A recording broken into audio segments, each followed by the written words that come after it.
Hello, everybody. Welcome back. If you are new to the group, each week Molly and I present a word for contemplation, and this word is designed as a guide for journaling, meditation, and discussion. So this week our word is our first yellow word. So this will start my new outfit and a new discussion about the yellow perspective. Last week and the weeks prior we did orange. And the beginning, I was in a red and white dress, and that was like the red grouping. So this next bunch of weeks will be our yellow words. And the first word for this week for the yellow is obsession. And Molly and I talked a lot about it over the last couple days, and there's kind of a pop culture-y idea of being obsessed, like, oh, I'm obsessed with this new lipstick, I'm obsessed with this new concept. And there's a lot of loose language around obsessed right now in people's vocabulary and in the mainstream vocabulary. Our discussion on obsession is focused, my discussion on it is focused more on a true sort of internal dialoguing that can happen and really obsessive thinking and obsession on a topic. And this is really a good word to kind of kick off the yellow personality. They've got a lot of negative, worst case scenario. It's not always negative for them, but it can appear very negative from the outside. But it's a worst case scenario type thinking. It's planning and processing for what they think could go wrong in a scenario and being very prepared for that. So it's not really, from their perspective, it's not a negative thing. From their perspective, it's a planning and preparedness. From an outside perspective, from some of the other personalities, it can look very fearful. But it really is for the yellow, it's really about planning and preparing. So obsession on a broader sense, as a green personality, so I come from that yellow place, I have trouble with obsession as well. So if I get into a situation where I've embarrassed myself or I feel embarrassed by something I've said or done, I can become obsessive about that kind of stuff. Looking back at the situation, replaying that over and over again, trying to figure out how to get in front of it, trying to figure out how to talk to the person or talk to the people or the group of people where I was embarrassed and explain like what was going on. So I can get into that headspace. If I do something I'm not proud of, I can get very obsessive about it. If I'm disappointed in myself, I can get very obsessive about that. And it can become even to the point of making me like emotionally or physically sort of sick. So the obsessive space for people, depending on your personality, can be really different. So Molly talked about her obsession that she can get over goals and her goal-oriented, like obsessive nature, or kind of obsessive compulsive behaviors that she has. And as a red, I think a lot of reds can really resonate with that. And again, the yellow and that obsessive kind of nature over planning and preparing and really being ready for something that they're afraid of or being ready for something that they're concerned about. And for the yellow, that can really turn into even phobias and can get all the way to kind of agoraphobic behavior where they're really not leaving their houses anymore, and they're really living in that place. The other side of the yellow, the yellow personality is interesting because it has a really nice like opposite. So sometimes you can really tell, just like I talked about with the red and the blue, the primary colors have a really strong personality. And you can usually tell if someone's one of these three colors kind of quickly and easily because it's such a strong personality.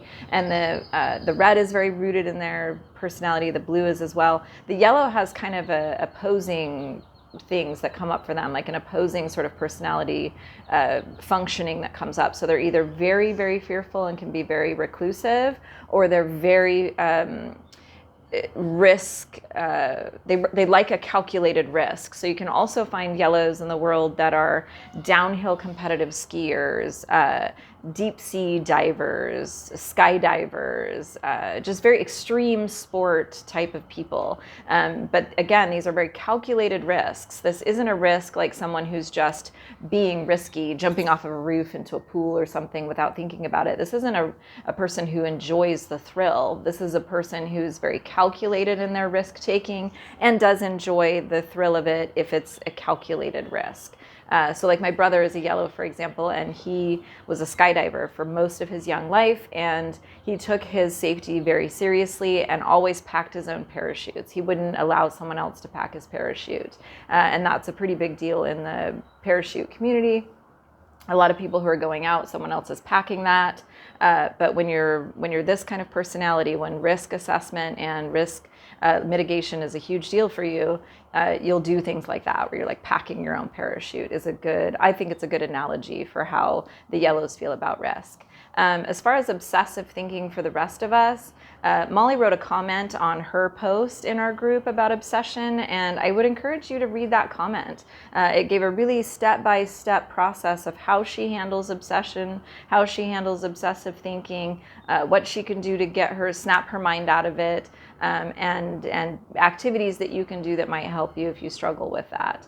And I thought it was really interesting. I think that we have an ability to control our thoughts, and using meditation, using sometimes even distraction processes to get your mind out of those ruts can be really valuable, because again, anything that we're obsessing on can become this like rut. So anytime, this is where a lot of kind of emotional damage ends up. We end up being in this place where you'll have something happen, you get triggered by something that's happened, it brings about this obsessive type thinking. Those ruts, those synapse paths get stronger because you're practicing them. So it's important to break those structures that you have, those auto responses and deep behavioral ruts that you have, that your brain is used to going, this happened, now this is how I respond.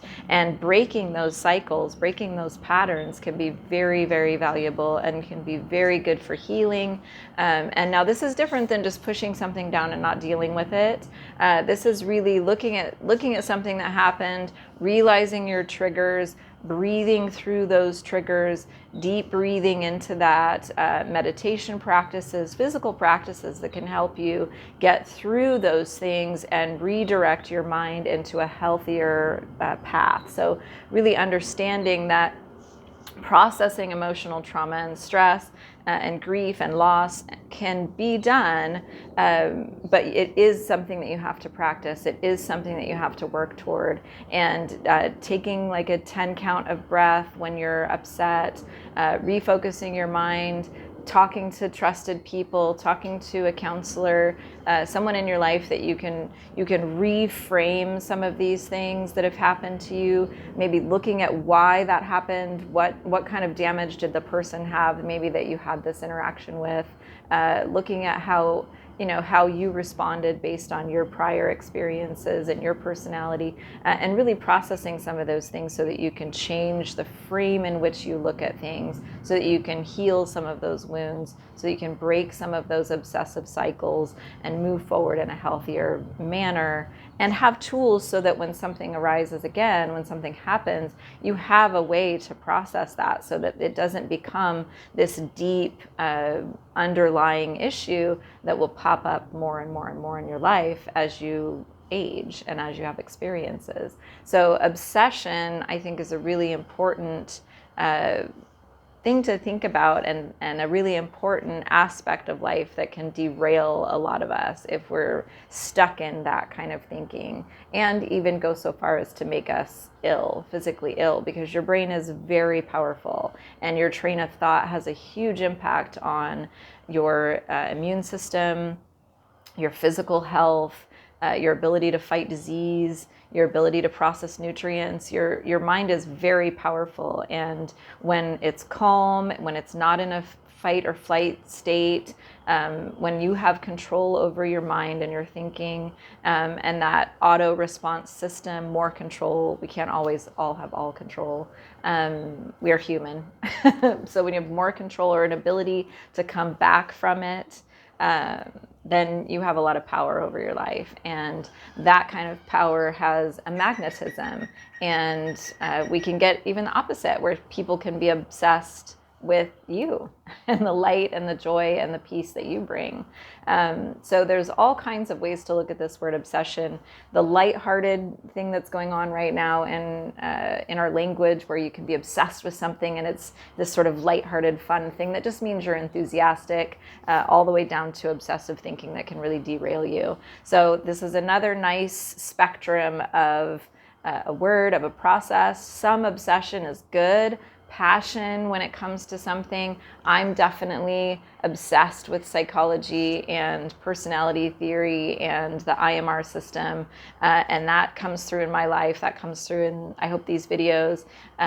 But to really only have that and to be so singly focused can be damaging to family, to relationships, to goals. So it is good to have a broader sense of many different things that you're passionate about, many different things that you can connect with people through, and an ability to come out of that obsessive place, come back to the family and the life and the friends and the people in your life that you really want to connect with, especially in a time when we've all been kind of on our own, in our own lives, in our own houses, not very social.